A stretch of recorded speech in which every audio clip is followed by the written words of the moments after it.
অৰুণাচলৰ নামচাইত নিৰাপত্তা ৰক্ষীৰে হোৱা সংঘৰ্ষত নিহত আলফা স্বাধীনৰ ছাৰ্জেণ্ট মেজৰ অভিকেশ মৰাণ ওৰফে আই-1 অসমৰ মৃতদেহ জকাইচুকৰ স্বগৃহত উপস্থিত। বুধবাৰে সংঘৰ্ষত গুলীবিদ্ধ হৈ মৃত্যু হৈছিল তেজাল গেৰিলা কেডাৰগৰাকীৰ।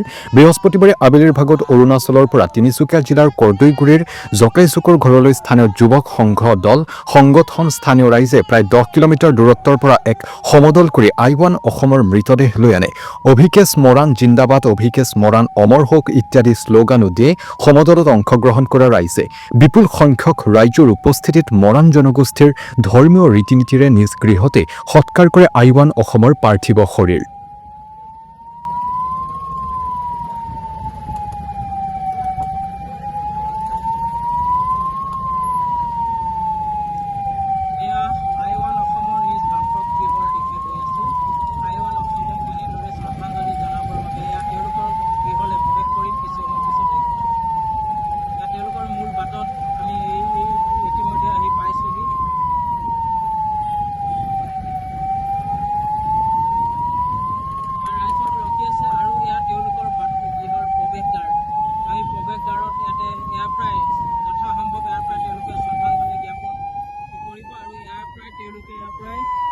এই স্থানৰ পৰা আই-1 অসমক তেওঁৰ বাসগৃহলৈ ইয়াৰ পৰা এম্বুলেন্সৰ পৰা নমাই ইয়াৰ পৰা লৈ যাব।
অৱশ্যে অমৰ হওক বুলি কৰিব লাগে এবাৰ।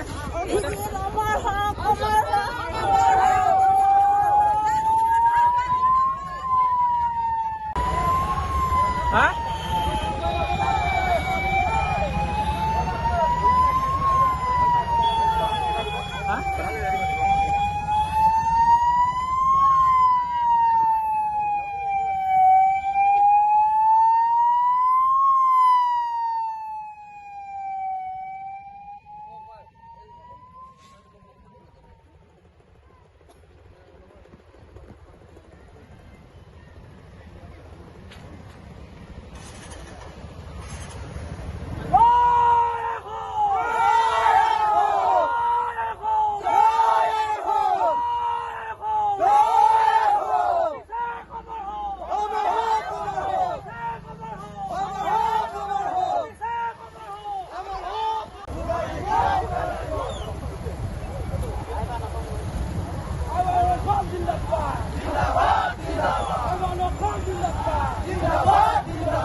শ্ৰদ্ধাঞ্জলি জনাব ৰখি আছে।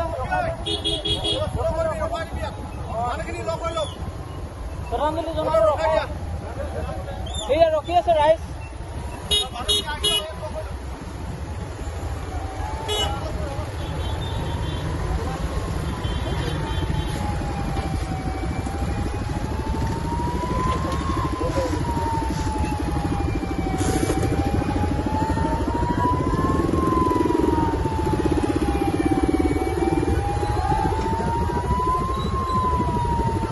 এয়া অভিষেকৰ মৰাণৰ মৃতদেহ অৰ্থাৎ I1 অসমৰ মৃতদেহ নিজ বাসগৃহৰ দিশে এনেদৰেই কৌতুকীবাসী ৰাইজে শ্ৰদ্ধা সহকাৰে লৈ গৈ আছে।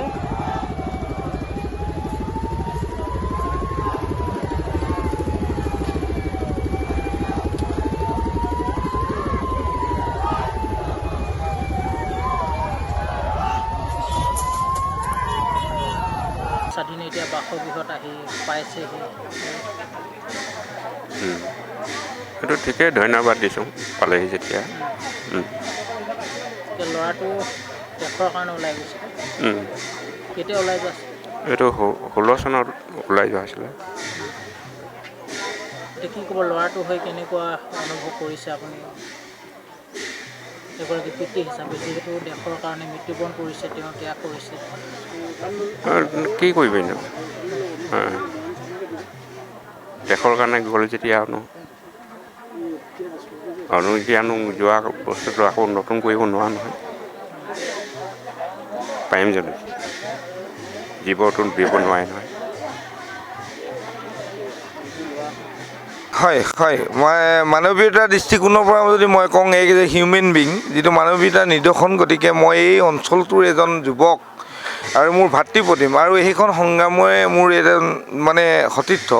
গতিকে তেখেতৰ এই মৃত্যুত আচলতে আমি মৰ্মাহত নহয়, আচলতে আমি গোটেই সংগ্ৰামখনত আমি এক জনজীৱনৰ কাৰণে অসমীয়া জাতিয়ে আচলতে আমি অসমীয়া জাতি এনেকুৱা তেজাল যুৱকবিলাকক হেৰুৱাইছোঁ। গতিকে তাত প্ৰত্যেকজন অসমীয়া আমি মৰ্মাহত হৈছোঁ।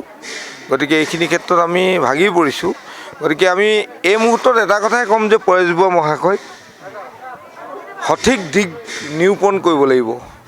ভাৰতীয় সেনাবাহিনীয়ে সেইদিনাখন যিটো ড্ৰোন আক্ৰমণত আচলতে ভাৰতীয় সেনাবাহিনীৰ জৰিয়তে পৰিচালিত হোৱা এই ড্ৰোন আক্ৰমণত কেনেধৰণে আচলতে আমাৰ সদস্যসকল পৰিচালিত হ'ল, ক'ত ক'ত আছে, এইটো পৰেশযুৱ মহাশয়ে পৰিয়ালবৰ্গক জনাব লাগে।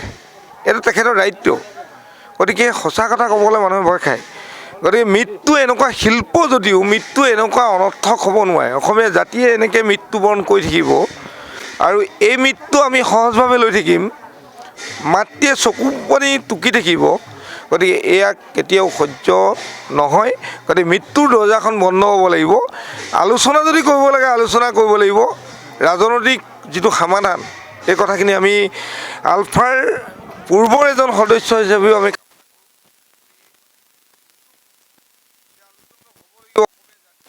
জীৱনৰ অস্তিত্ব ৰক্ষা ক্ষেত্ৰত হ'ব লাগিব। আৰু এটা কথা মই শেষত এটাই ক'ব বিচাৰিম যে এই অসমীয়া জাতিৰ অস্তিত্ব সংকটত যিখন চুক্তি হ'ল, তাৰ ভিতৰত পৰেশযুৱ ছাৰে কিন্তু এবাৰো মাত মতা নাই। যি মানুহে আচলতে আলফাৰ নামত প্ৰত্যেক ঘৰ অসমীয়া মানুহৰ ঘৰত ভাত খাই গৈ অসমীয়া মানুহৰ নিৰীহ মানুহক আচলতে তেওঁলোকে আজি জেল হাজোত লৈ পঠিওৱাৰ পৰা, আজি পংগু কৰাৰ পৰা, যিটো আজি ভাৰত চৰকাৰৰ লগত চুক্তি হ'ল, এই চুক্তিটো কিন্তু তেওঁলোকে 5,000 কোটি টকা পালে।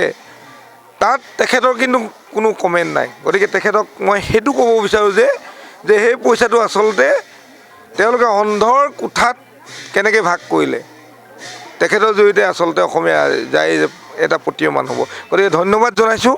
এই মুহূৰ্তত অসমীয়া ল'ৰাই এনেকৈ যুৱক মৃত্যু হোৱাটো বিচৰা নাই। ধন্যবাদ।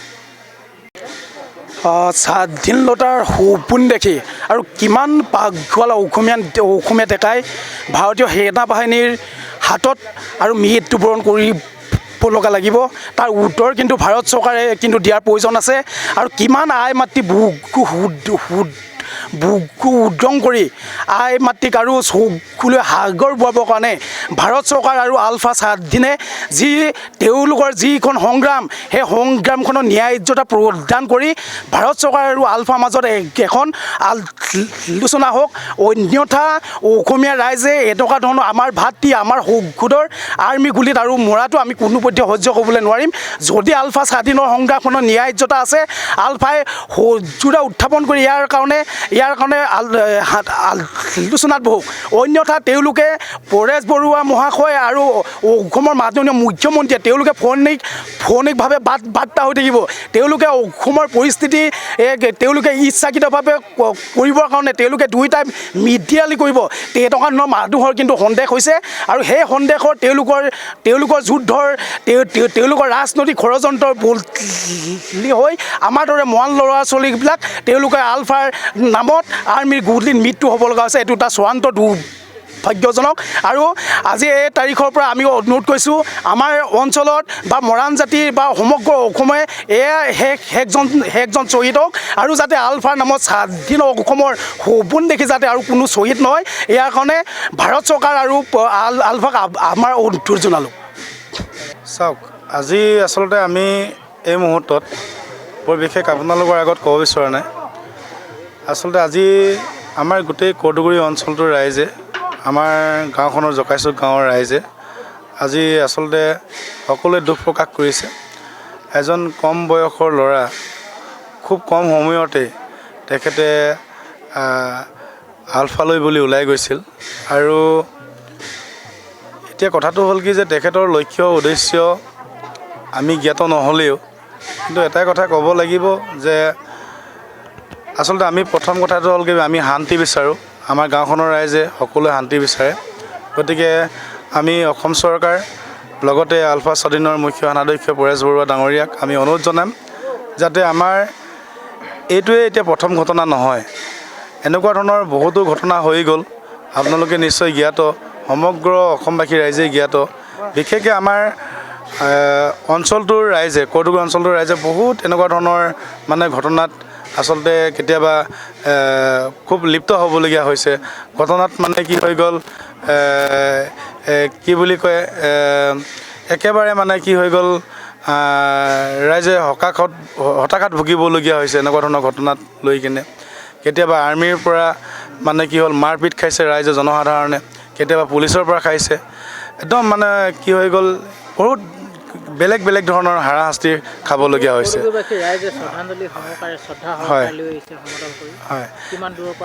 নাই, কথাটো হ'ল কি যে যোৱাকালিৰ পৰাই আমি সকলো ৰাইজে এই বিষয়টোক লৈ কিনে মানে আলাপ আলোচনা কৰি থকা হৈছে। আৰু আমি নামচাইত যিহেতু এনেকুৱা ধৰণৰ ঘটনা এটা হ'ল বুলি খবৰ পালোঁ, গোটেই ৰাইজে দলে বলে প্ৰায় 10 কিলোমিটাৰমান আগৰৰ পৰা আমাৰ টিপুগড়ৰ পৰা তেখেতক আদৰি লৈ আহিছে। আৰু খুব ৰাইজে তেখেতৰ যিমানখিনি সৰ্বোচ্চ আমাৰ বিশেষকৈ আমাৰ গাঁওখনৰ ৰাইজে যিখিনি তেখেতক সৎকাৰ কৰিবৰ কাৰণে যিখিনি মানে কৰিবলগীয়া আছে, নীতি নিয়ম কৰিবলগীয়া আছে, সেইখিনি সকলোখিনি ৰাইজে কৰিছে। আমিতো যোৱাকালি দেখাব পাইছোঁ। মানে কি হৈ গ'ল, ধাৰণাটো মানে এনেকুৱা ধৰণৰ হয় কেতিয়াবা এই যে সেনাধ্যক্ষ কি বুলি গুলীয়াগুলি বুলি যে নিউজত ওলাইছে, আমি গুলীয়াগুলি বুলি অনুভৱখিনি নকৰোঁ। যদি দেহত যদি গুলিবিলাক চোৱা হয়, দেহত যদি তাৰ আঘাতবিলাক যদি চোৱা হয়, তেতিয়াহ'লে তাক হাৰাশাস্তি কৰি কিনে মাৰপিট কৰি মেলি মানে তেখেতক মানে কি হৈ গ'ল, নিঃশেষ কৰিছে, শেষ কৰি পেলাইছে যেন আমাৰ অনুভৱখিনি হৈছে। তেখেতক আমি যেতিয়া দেখিবলৈ পাইছোঁ মাথাত গুলি কেইবাটাও লাগিছে, বুকুত দেহত গুলি লাগিছে। গতিকে এনেকুৱা ধৰণৰ কাণ্ড যাতে আমি পুনৰ আবৃত্তি যাতে নহয়, গতিকে এটা শান্তি শৃংখলা যাতে ৰাখিবৰ কাৰণে অসম চৰকাৰ আৰু আলফাক আমি অনুৰোধ জনালোঁ, আপোনালোকে শান্তি শৃংখলা বজাই ৰাখক। আৰু আপোনালোকে এনেকুৱা ধৰণৰ উঠি অহা নৱপ্ৰজন্মসকলক ধ্বংস কৰাৰ চেষ্টা কোনো যাতে নকৰে। গতিকে শান্তি শৃংখলাটো আমি বিচাৰোঁ। ধন্যবাদ।